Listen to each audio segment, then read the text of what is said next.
The screen fades in, soft piano notes trembling in the background, as a single question burns across the frame. What would you do if you had nothing left but hope? The camera pans across a frost-dusted park, bare trees clawing at a gray Ohio sky, and you hear the crunch of boots on snow. This is where our story begins, with a man named David, a single dad, whose world was about to change forever. David was 38, with calloused hands and tired eyes that hadn't smiled in months. His flannel jacket smelled of motor oil from long shifts at the auto shop, and his small apartment carried the faint warmth of instant coffee. 2 years ago, his wife Sarah passed away, leaving him to raise their twin daughters, Lily and Emma, alone. The girls, just 6, had her bright blue eyes and a laugh that could melt the coldest day. But life was heavy. Bills piled up like snowdrifts, and David's heart ached with a fear he couldn't shake. What if I can't give them the life they deserve? It was a bitter December morning when David saw the ad. He was scrolling on his cracked phone, sipping coffee that tasted more like regret, when the words stopped him cold. Twin girls' bicycles, barely used, $50 for both. His breath caught. Lily and Emma had been begging for bikes, their little voices bubbling with dreams of racing through the park. But $50? That was a week's groceries, half a tank of gas. He stared at the screen, the weight of their Christmas wishes pressing against his chest. Can you imagine that moment?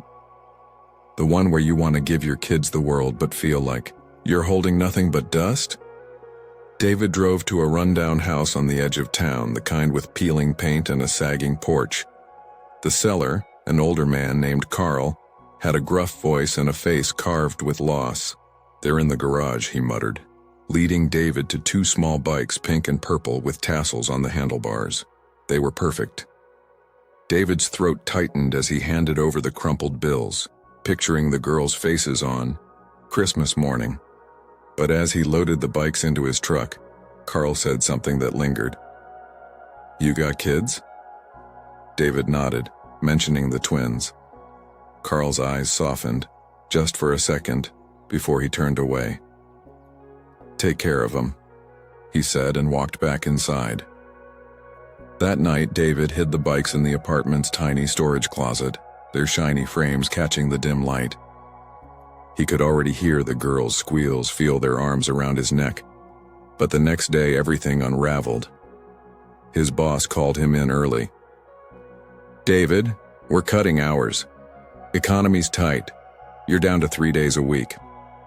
The words hit like a punch. 3 days meant less than $300 a week, barely enough for rent, let alone food or heat. David drove home, the truck's heater rattling, his hands gripping the wheel so tight his knuckles turned white. How do you keep going when the world feels like it's crumbling? Days passed and the twins' excitement for Christmas grew. They drew pictures of bikes, taped them to the fridge, and whispered about riding to the park. David forced smiles, but inside, he was drowning. The bikes were a small victory, but what about next month? What about keeping the lights on? One night, as he tucked the girls into bed, Emma grabbed his hand. "Daddy, are we going to be okay?" Her voice was small, her eyes searching his. David's chest burned. "Always, sweetheart," he lied, kissing her forehead. He closed their door and sank onto the couch, head in his hands, the silence louder than his fears.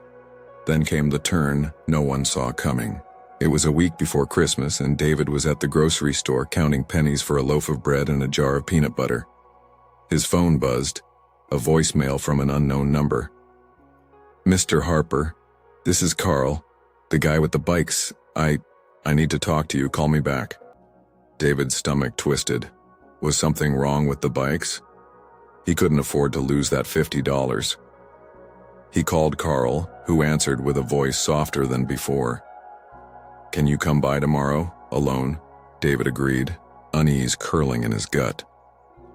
The next morning, David pulled up to Carl's house, the air sharp with the smell of pine and snow. Carl stood on the porch holding a cardboard box. "Come inside," he said, his voice gruff but warm. The living room was cluttered, photos of a young girl on the walls, her smile hauntingly familiar. Carl set the box down. "Those bikes, they were my granddaughter's. She passed last year, leukemia." David's heart sank. Carl continued, his voice cracking. "I saw your girl's drawings in your truck, saw the way you talked about him, reminded me of her." He pushed the box toward David. Inside were 2 winter coats, bright red, and a smaller box with a note, "For Lily and Emma."